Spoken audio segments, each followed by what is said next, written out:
Welcome to another episode of Sandhill Road, the show where I talk to successful startup founders and investors about the companies that they build and invest in. And the goal, like always, is to give you a sense of what it's like to be in their shoes. Basically, we say like two different rooms next to each other. I woke up and the first thing I did was message him and he'd message me back. We wake up at the same time. Yeah, so I've built my fair share of failed MVPs. Obviously, I would never call them failures. What is failure? What those in dying business sectors call failure, we in tech know to be pre-greatness. Pre-greatness. And I remember this one MVP that I was working on while living in New York in 2017. It was called Finest. The website is actually still live.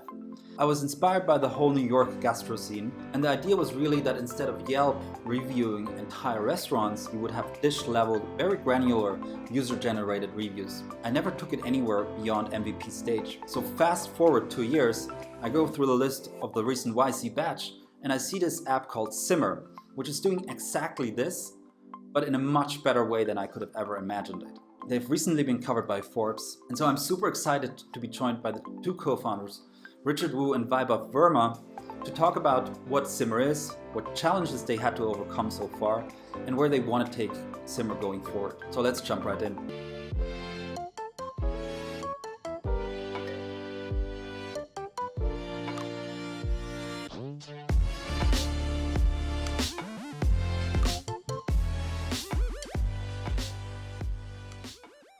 I'm super excited to be joined today by Richard Wu and Vaibhav Verma. These are the co-founders of Simmer, which used to be called Foodie when we last talked back in May, when you were straight out of the winter YC batch, and you've made a lot of progress. But before we jump into the product and the company, I want to find out a little bit more about both of you. What's your background and how did you end up in this co-founder relationship, which a lot of people say it's like a marriage relationship, and so you have to be very careful what you get yourself into here. So talk a little bit about your journey and how you found each other. Yeah, so Richard and I met at the University of Chicago. We were both friends since second year of college, and both of us just like had a couple of classes together. We met. We sort of both had a lot of experiences in food tech as well. Yeah. For me, I actually, my second year in college, had founded a fruit delivery company that delivers to offices in downtown Chicago. We saw it get to 100K ARR, which is really fulfilling. Loved the tech side, the user side. Wasn't in love with the operation side. So I did a product stint at Blue Apron, where I kind of got more visibility there. And then when it came time to having a pure tech product that addressed a real pain point in the market, left all that behind to join Vaibhav and starting Simmer. So, in your background, handing it off. Yeah, no, so I was a computer science and economics double major at the University of Chicago. Did a couple of software engineering internships, did a couple of finance internships. I only had one food stint. That was at this really awesome candy store called Lolly and Pops, and I was like one of their first software engineers, which was really exciting. We both had downloaded tons of food apps that had reviews for dishes, because it was like, oh, cool. We use Yelp to get, tell us where to go, and then this app to tell us what to get there. But we go to popular restaurants downtown together, and you have like 4 reviews. This guy is like a machine learning genius, realizing that we can bring like the sentiment analysis technology into, bootstrapping our way past that. Not to get into it, but I think that's, we fell in love with the tech, fell in love with the idea, and fell in love with the way we can bootstrap there, and that's why we are where we are today. And when was the first moment where you thought, okay, this could be more than just a side project, side hustle? Yeah, so like right before I graduated college was when we sort of started thinking about this as like an idea. We sort of treated it as a project for several months, up until we got into YC, I would say. And then like once we got into YC, then we started like treating it much more than a project, more like a startup, more like a company, things like that. So I'd say like it's been, a little bit, nearly a year now, where it's really like turned a little bit. Yeah. So let's talk a little bit about this YC journey. Was it the same idea that you applied with, and what was the interview process like? I can give a little bit of color. So the YC journey has been definitely a really exciting one. We actually just presented and officially launched Simmer to the public as part of the summer 19 batch. But like you said, way back when, I was still in college, we had applied and were admitted way back into the winter 19 batch cycle. So it was definitely a funny experience because we knew that this tech was powerful, and at one point we even joked that like what we were actually building was the world's most sophisticated database of dishes. We just weren't really sure what the biggest pain point was to apply that. Vaibhav and I were super convinced that it would be like the in-restaurant experience. I still feel like we're a 2x, 3x solution to maybe scrolling through Yelp reviews. But the truth is that like, I eat out once, twice a week. There's a waiter at the restaurant. Maybe it's like a good experience. But when we part of YC and we were ordering delivery, like tons right to our door to leave the home, we're like, wow, this experience really sucks. No dish reviews in sight, where all of them were like, yeah, the food was cold, is missing some fries, maybe the delivery driver took some, like really didn't help us decide what to order. Even worse, it's like from great restaurants we got not great. Maybe we picked the wrong dish from, that good. We got some pretty awesome dishes. So we kind of got to wonder, like, with our dish database, like, why is delivery still viewing their kind of services and like making users go through restaurants, right? When what you actually get at the end of the day is the dish. Mm-hmm. So that led us to this big change, and that's we've been seeing a ton of traction there so far. Okay, so let me back up a little bit. The way I understand it, you started off with a large database, basically scraping a lot of Yelp review data and then basically running a sentiment and NLP. Yeah, we don't use Yelp specifically, but that's the general idea. Yeah. Okay, I talked with Richard about this 3 years ago. I was working on an MVP, which was really like user-generated dish level data. I was in New York. I was enticed by the whole gastro scene, and I was always looking for the best burger, best sushi, best ramen. And so I really wanted to sort of hone in on the benchmark dish for this and that restaurant. Yeah. And I really started from this pain point and then sort of worked backward. And the way it seems from where you started, it was like a little bit the other way around, that you started with a large database and an output, and then basically you found a product. Would that be a correct description, or was it a combination? Yeah, I think though, like, when we started, we really believed in the in-restaurant experience. We sort of went to restaurants, saw a full menu, and we're like, hey, like, why there are like 20 to 100 dishes on this menu? Like, why aren't there reviews for like each one of these individual dishes? It seemed like a very obvious idea to us at the time.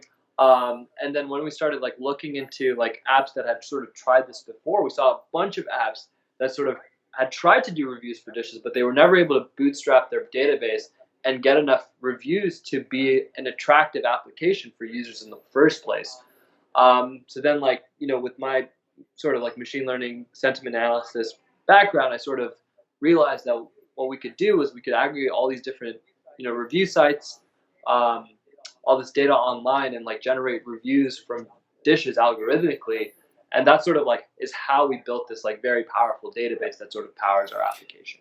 And so I remember when we last talked in May that you went out with an iOS app first, and I assume that you built this during the winter YC batch, but you just said that you pitched now this current demo day. Yeah, so we're part of both batches. Okay, yeah. Interesting. So basically during the first batch you worked on the app, right? And during the second batch, you worked on the web app and also on the Gotomarket, I assume, right? Exactly. Yeah, that sounds right. That sounds exactly right. I think when we first got into YC, our partners were very excited about the fact that, like, wow, you're applying this technology on a consumer side. It's usually seen in like B2B SaaS and things like that, and that's really exciting. But I was actually still in college, like I had to go graduate. Like we were basically using that time to make a ton of mistakes. After sort of like the winter batch was over, we knew we were actually planning on fundraising in the summer. So we actually did a U Chicago pilot back in June, where we added like a ton of dish reviews. I think 70,000 dish reviews in the University of Chicago greater area. Saw like 1,300 weekly active users, and we're like, this is it. Like delivery angle, like people are biting. Like these college students are eating a ton. There's a huge viral effect. We learned all these sort of go-to-market hacks. Yeah. Developed a university playbook, and we're like, now the traction is going up, and we know exactly what's going to take to launch in 3 markets. So that's why we decided that, all right, summer 19, let's fundraise, and then let's do this across 3 different markets. I just recently listened to this How I Built This episode with Jeremy Stoppelman. I was surprised how hard it was for him, even as a PayPal Mafia member, to raise his seed round, because it's just super hard to get the critical mass of reviews on there. At YC, how was the general sentiment? Were people saying, well, this is a data play, don't go direct to consumer? Yeah, I think that like the biggest learning on YC was that just because we had valuable data does not necessarily mean users will come. Because we found that like, because this data was almost like could be used in restaurant, delivery, hacking integration with OpenTable, could even be sold as analytics to restaurants, to enterprise level restaurants like, you know, the Popeyes or Wendy's of the world. We spent a lot of time just chasing different avenues. And in many ways, like everyone was excited about the data. But it meant at the end of the day, like we had an app that had like, you know, just really starting off, you know, both of us just like being able to build something overnight, just like having a ton of different features. And the biggest thing that like, you know, what we learned from one of our partners, Michael Saibo, he was just saying like, well, why is your metric for success like the number of features you built this week, right? Like just because you added a new like bookmarking collection, like liking, social feed does not necessarily mean that all of a sudden you're going to see that hockey stick. Focus on one thing and do it incredibly well. Mm-hmm. I think that's what we learned in our Chicago pilot. We were like, you know, people are always saying like, you know, just, hey, why don't you do this product on the side or have this like, you know, other feature like during that, but we just kept focusing on that core or product / feature that was delivery. And then we saw that number increase. And another big pain point of Yelp in the beginning was really like to drive traffic to the site. And Yelp famously built thousands of landing pages around different categories, different zip code, dishes and restaurant types. And we know that Yelp had huge problems with Google. So how do you think about this, about driving traffic to the site? Want to talk about dish level? Yeah, exactly. So, you know, these vanguards of like the restaurant, food, sort of SEO companies that are really good at capturing two types of searches. You know, restaurant-based searches, so like, you know, this restaurant in Chicago called Girl on the Go, like Girl on the Go, etc. Like they capture a ton of that because they have content curated for that one restaurant, as well as like best, you know, X and Y, so best cuisine in New York City, right? Or even best, you know, burgers in Mission Bay in San Francisco. So that's definitely the majority of searches happening. But what we found is that there's actually a huge long tail, you know, of sort of dish level SEO. So maybe not the best burger, but now people are focusing on like best impossible burger, right, in Mission Bay. You know, heck, like where can I get the best chive dumplings in Chinatown, right? Because people have cravings. And these are directly correlated to like, well, I want to order those chive dumplings now on delivery, right? It's directly correlating to a transaction. Mm-hmm. So one of our, you know, we have tons of playbooks in terms of going to market. But I think one thing that's really going to get us from 0 to 100 in a big way is capturing all those dish level SEO sort of like searches and then sort of optimizing for them. And that's when you basically pre-populate some of the reviews, if I understand correctly. So we would create landing pages of these specific dishes, mm-hmm. and we would have like, you know, top 10, top 20, top 30 lists for these particular dishes, such as chive dumpling, and then have reviews that are basically backing up each and every one of those dishes. Exactly. Let's talk a little bit about the ideal customer that you're focusing on. I found it interesting because earlier you said you were thinking about this in-restaurant experience, that you're like standing in front of this menu with hundreds of different items to order and you have decision fatigue and you don't know what to order. And that's something that I was thinking about when I was working on my MVP. But I was actually before that thinking about this millennial foodie consumer who's like searching through hundreds of reviews. When you think about your ideal consumer, what's the demographic profile like? Yeah, I mean, we've definitely like don't have a specific like a demographic for like mothers and things like that. But like we are targeting like Gen Zs across like different college campuses.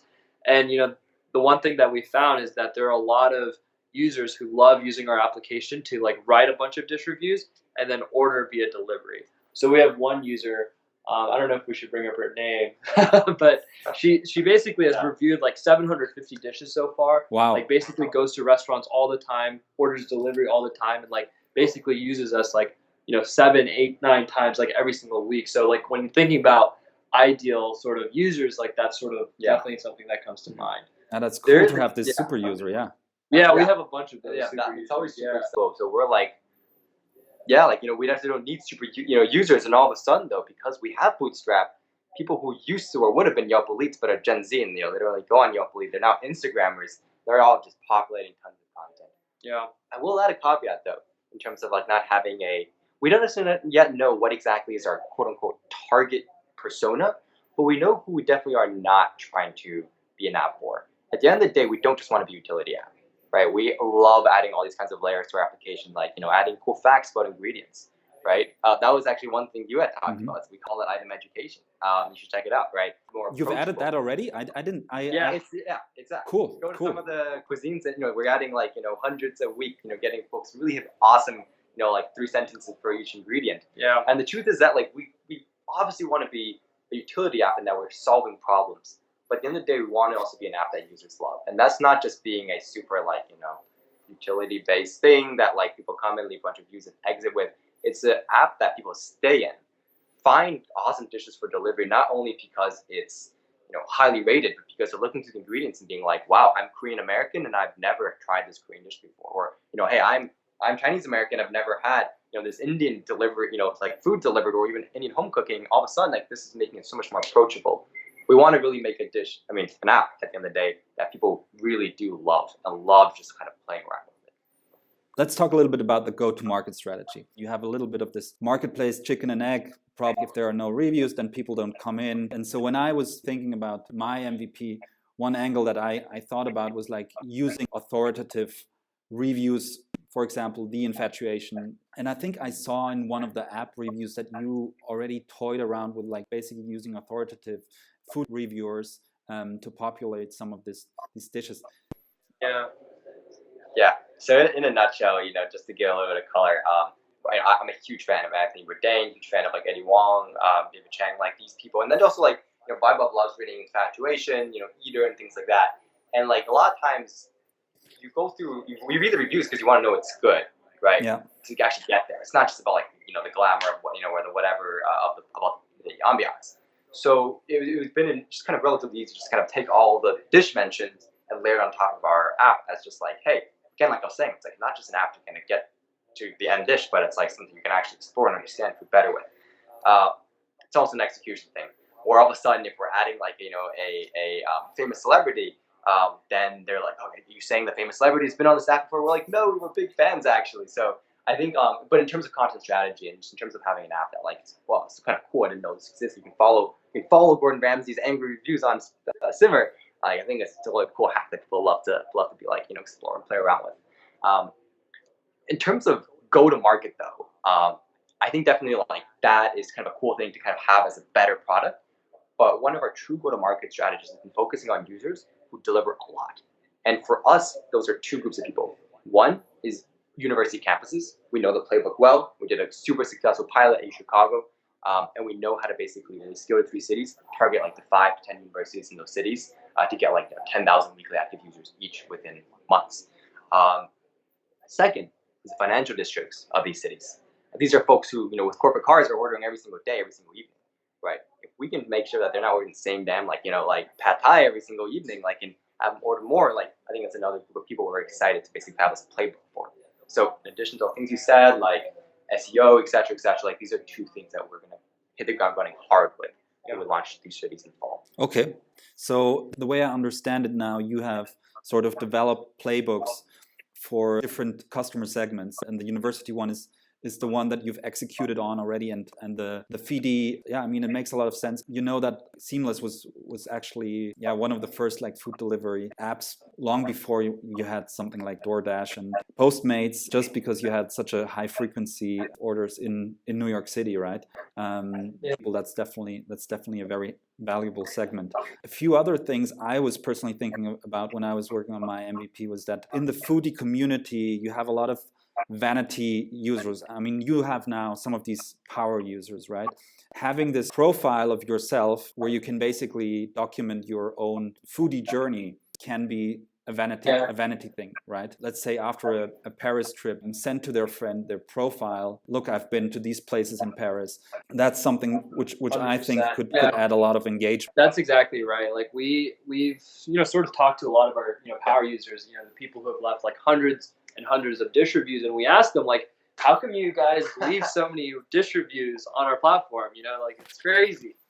And like recurringly over and over and over again, they tell us the same thing. They just love keeping track of their different, their dishes, and like want to share their experiences with their friends. Yeah. So like what you see a lot is like they carefully construct their profile on the Simmer and end up like sharing that profile with their friends on like Instagram, Messenger, things like that. So like there's like created a viral loop in a way because people just love sort of creating that content and then sharing that with their friends. So it's pretty exciting. And this, has that taken off once you had the web app? Because I felt like sharing it with its own distinct URL is only possible now with the web app, right? Yeah, that was some people were pretty shocked, right? They have hundreds of reviews on our app, and all of a sudden the next day we sent them to our power users, and they're like, "You made a website for me?" And I was like, "Yeah, cool. I made a website for you." But even on Instagram, like these people also like, our users, they have thousands of followers on Instagram, and it's a way of tracking food. But Simmer, it's much more painless because we have a dish, restaurant information. We've also enabled them to basically, once they leave a review on Simmer, generate a very beautiful PNG that's can be shared on their stories. Yeah. So it's like the dish, the review, the photo they have layered in the background. Like we really made this beautiful that like they can really take pride in the fact that they have this, they've written these reviews, right? And they can put on their Instagram. I mean, one thing I really like about the app, to me, it feels like a Pinterest for food. When I researched this problem space, before we had like horizontal Instagram photo sharing apps, there were a lot of vertical photo sharing apps. And I think you know that better than me because it's your generation. There are a lot of like Instagrammers who are only who are only eating out to take the pictures, right? But if you can really like hone in on this feed, this vanity feed, then I think you can really get to a strong engagement there. 100%. Yeah, everyone's iPhones are DSLRs at this point. Yeah. Right. We can get everyone just to go in restaurants or get the delivery and just take beautiful photos. Like, all of a sudden, every single delivery dish is like you can exactly see what you get. The worst thing is like the other day we got like a takeout dish and it was like 80% rice. I was like, I wish someone took a photo of this that got it for me. So I think we just enable all that. How has it been for your personal behavior? Have you been eating in more diverse places? I eat a ton. So like I order delivery using Simmer all the time. I review dishes all the time. Richard doesn't review that many dishes. Wait. It's crazy. Like I've reviewed like 380 dishes so far. I'm at 200 something. And Richard's only at 200. And a lot of times we go to the same restaurant, we have the same meal, and then I see my review on the platform, but his review never comes. So Richard, here's the reason. I used to take out my DSLR, like an actual DSLR, because I'm like it's my responsibility to take beautiful photos of the food I'm eating.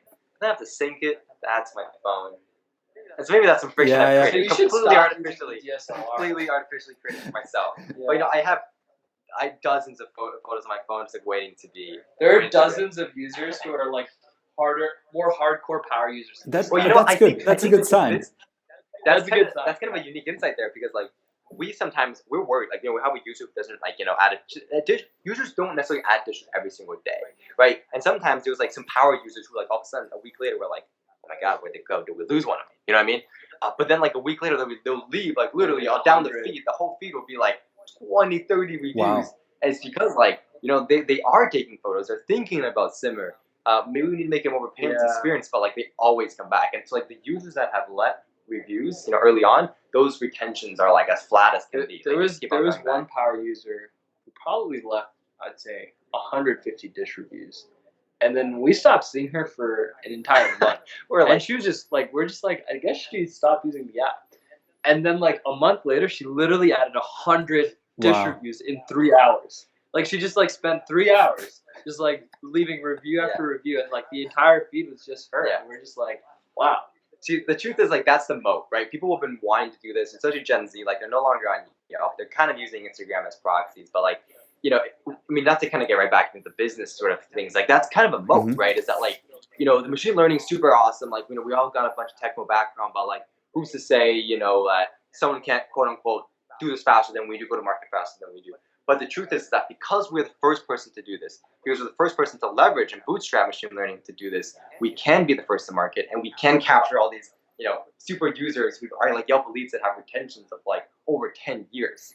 So let's talk a little bit about the business model. So when Yelp started, there wasn't a lot of food delivery apps out there, and obviously, I mean, we're now in the midst of delivery wars with Uber going public and Uber Eats obviously being a large part of their operation. and DoorDash raising at a 12 billion valuation. Yeah. And since we last talked, they've acquired Caviar. Yeah. So we have this new intermediary, Where'd that come right? Which wasn't around when Jeremy Stoppelman started out with Yelp. And I've seen that since we last talked, you've added the delivery affiliate links. Exactly. So like when Yelp got started, they didn't think about revenue for more than a year. I think a couple of years out until they started having like a very strong user base. For us, because of delivery, we're able to monetize like very soon, which is really exciting. You know, to be clear, we're still pre-revenue, but we're currently in conversations with all these delivery platforms and speaking to their affiliate partnership teams to start monetizing this application, you know, within a month, which is really exciting. And like the way these affiliates work is that we can get up to 25% of the total net revenue for each transaction that's completed on these applications. I think the review mechanism isn't as sophisticated for any of those players as your review mechanism. Yeah, they just have restaurant reviews. They don't really have dish reviews. Dish reviews are like, And they focus on sending you to those restaurants that they have exclusive agreements with, rather than the restaurants that are particularly the best ones on their platform. So I forget which delivery platform now has McDonald's. I know that two, and the lots are exclusive. Yeah, there were some exclusive agreements with McDonald's. I think with Uber Eats a few months ago, and like back when there was that exclusive agreement, like because McDonald's is so valuable, like you would just be sent to McDonald's if you went to the homepage, you know, which isn't very particularly exciting and definitely not the best thing you can order on that particular delivery platform. But it just goes to show like how like there's misaligned incentives essentially when it comes to these delivery platforms. It's just a lane grab. They've been commoditizing themselves and just trying to win off exclusive agreements and getting as much coverage as possible. Exactly. So what's next for Simmer? You guys are currently in the process of raising your seed round. You're thinking about building out a team, probably focus more on the product first. Yeah, great question. So we're extremely excited to finish fundraising and get back to work because we now have the capacity to 1,000 restaurants a week into the app, which means we can launch in San Francisco, Chicago, and New York at a really rapid basis as well. So what's next in the short term is just being the first place anyone goes to when ordering food delivery. It's not like, oh, should I open DoorDash, Grubhub, or whatever, right? It's like, all right, we'll open Simmer. It'll get us to the right place we need to be, and the delivery companies handle the rest. But I think just because we have dish level reviews, we unlock a lot of metadata, and that leads to a lot of future applications that we can not just be a better way to discover if you're, you know, a new restaurant or, you know, that delicious dish, but like can really, really get crazy with that data. And so, Richard, you finished your degree now, and you're all in now, or? Yeah, we're both full time. My mom was like, "You better not quit and not get your degree," and I was like, "That's fair. That's fair. Let me graduate. Go actually, perfect time to do our pilot, and then now raise the money, build out a small, lean, fast technical team, and get to work." Given that you're the COO, you know how much operational work there's involved with opening a new city, right? Tell me a little bit about that. Biggest thing we learned in our Chicago pilot was that density works. And that's why we want to make sure we have high density in those 3 cities, right? That it's not just like, hey, sometimes you Simmer. It's like, no, like I know definitively the best dishes and all these 6 platforms in my city are all on Simmer, and I can find them there. The great thing about Simmer, the great thing about being able to bootstrap almost all with tech is that there's like very little operational costs. Like think about Yelp. Like if they were to do this, they would have like a sales team, a community manager, spend years curating, having hundreds of thousands of people leaving dish reviews. Because we're able to add that many restaurants that quickly, like these cities is like, in a couple of months, they're all up and running. So the true operational cost is really just making sure that like we're building up that user bases. These folks are spreading the word in a great way. We're doing the sort of go-to-market strategy in a way that's like lean but also scalable, and really getting to a place where we are the first places that users stop. But like a lot of these other sort of costs that usually companies like ours would have to do, we forgo all that. Maybe a little bit on the personal note. You guys are 21 and 23, I think. I read in the Forbes article. Congrats on that. Thank you. So it must be kind of scary, right, to be a founder. It's the first time at the rodeo. How are you dealing with this in terms of anxiety? It's not as scary as it seems. It's like pretty freeing, I must say. Like we treat our weekdays like our weekends, and we treat our weekends like our weekdays, and it's like really nice. Like we wake up nowadays. We wake up really early, but before we could just like stay up till 5 a.m. and just code and just build the product that we want and make something people want, and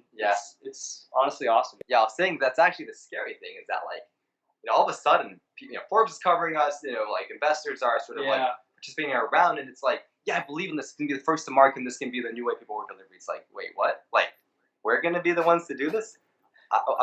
This probably would have been a company that we would have joined, like as like engineers or like product managers. Yeah. So I think like the fear isn't necessarily even just like, oh, the opportunity cost of like climbing the corporate ladder for a few years, but it's like this could be the next big thing. Like, are we up like maximizing our potential as founders, to do this in a way that could be big and really change the way people order delivery? Yeah, no, and like to your point, now we just had, before this month, we had YC as our only investor essentially. Yeah. And like basically in the past week and the coming week, like we started having a lot more investors, a lot more angel investors, people who are putting their personal money into this company as well. And our evaluation in delivery, they're like, oh, I see this. We're like, we do. Like, and now there's like this like I don't know if pressure is the right word, but there's definitely this sort of desire to not let these guys down and really build something great for them. And before we never really thought about returns or like getting an exit or stuff like that, but we definitely want to now that we have all these people's money, like we're just like we really want to make them proud and like 100x their return. So exactly. And like create $1 billion company. Yeah, that's good. And in terms of your friendship, I mean, I know a lot about co-founder relationships, and it's sometimes you're the therapist, sometimes you're the girlfriend. Take all these roles. How's your relationship evolved from? Look, like in January to March, we lived in the same house, and like it was fine. It was not a problem. Was it fine? Like it was just like we saw each other all the time. I wasn't hanging out with anyone else because it was basically in Palo Alto. Spatially, we stayed like 2 different rooms next to each other. I woke up, and the first thing I did was message him, and he'd message me back. We wake up around the same time. So we had stand-up calls. We'd exit the rooms together. Before we slept at like 4 a.m., we'd all walk back. Yeah, so breakfast, lunch, dinner, YC meetings. Basically everything, And so when we moved back to the Bay, we're just like, we probably should live in 2 different apartments. Yeah. But I'd say like, it's been like we have a lot of friends who are, co-founders now. We've talked to so many startup founders. Yeah. And like you can sort of tell what the problems are, and like I would argue that like Richard and I have like one of the best sort of co-founder relationship that we've seen across all our sort of friends. Yeah. Which is good. The way I view it is that like, we were friends in college, but like when we first decided to do Simmer, like a lot of the work that was being done, Vaibhav, having just graduated, me being still in the college, was like remote, right? Yeah. It'd be like 5 a.m. my time in East Coast, and then he would just go to bed at 2 a.m. and we'd kind of like have some sort of interaction there. So like we built a lot of this company also like remotely initially before we got together for YC. Yeah. And after YC, like that's just like the initial winter batch before we went all in and fundraised. I also had to graduate in Chicago. Vaibhav, was back, in the Bay Area, like growing the product. It's also remote. I think the biggest thing I learned there was that like whether we're in person or remote, like it's really all about trust. And I think at the end of the day, it's that like I know this guy is like aggressively technical and smart. And if you weren't, I don't think we'd be where we are today. So I think it's like whether we're, I'm like 100 miles, 1,000 miles away from where he is, or like in person, like spending every single second of my day with him, it's that like, as CEO, as also my co-founder, he's going to take the company where it should be. That's great because, I always think about the old PG saying of like most startups die of suicide and not murder. So I think it's the most important thing that you can trust your co-founder and that you're sort of 100%. on the same page, right? And that you also like if you have fights that you sort of and disagreements that you sort of know how to plow through it. So yeah, I'm really excited to see all the progress you've made. Where can people find out more about Simmer? I mean, I think like going to usesimmer.com and downloading the app. Because the website sucks. Wait, by the time they hear this, might be the best website. Maybe it's the best website. Yeah, we need to make a lot of changes to it. But like the app is where the experience is. Yeah. So like I think just you don't even need to go to the website. You can just go on your app store and type in Simmer. Yeah, and you can download the app. And then we sort of send an email to every one of our users who signs up and like to continue a conversation that way. So This man literally responds. We had an angry user like first a thing, lot of users think that like when they reply to like a lot of users reply to the email and they're like, I know you're not going to read this, but I just wanted to say X or Y. It's like 4 a.m. Vaibhav responds like 10 minutes, like 5 minutes later, being like, yeah, that's a good idea. We'll roll that out next week. So yeah, I'd say just like download the app, send an email, and like we'll be in touch. Yeah, I think if like long term wise, like 5-10 years, like there's so many like mistakes we're gonna learn, like so many different industries we're gonna be like tangential to. I think also Vaibhav and I as young founders want to build like a really robust network of folks that just like love what we're doing, see our vision. So like in addition to downloading our app and just being a loyal user, obviously, follow us on LinkedIn. Simmer LinkedIn, and then like follow our journey there. We love posting updates, fun photos and everything. You can see us be the next big Cool. thing. So this is it for today. I hope you found it useful. Join me again next time. Cheers, guys.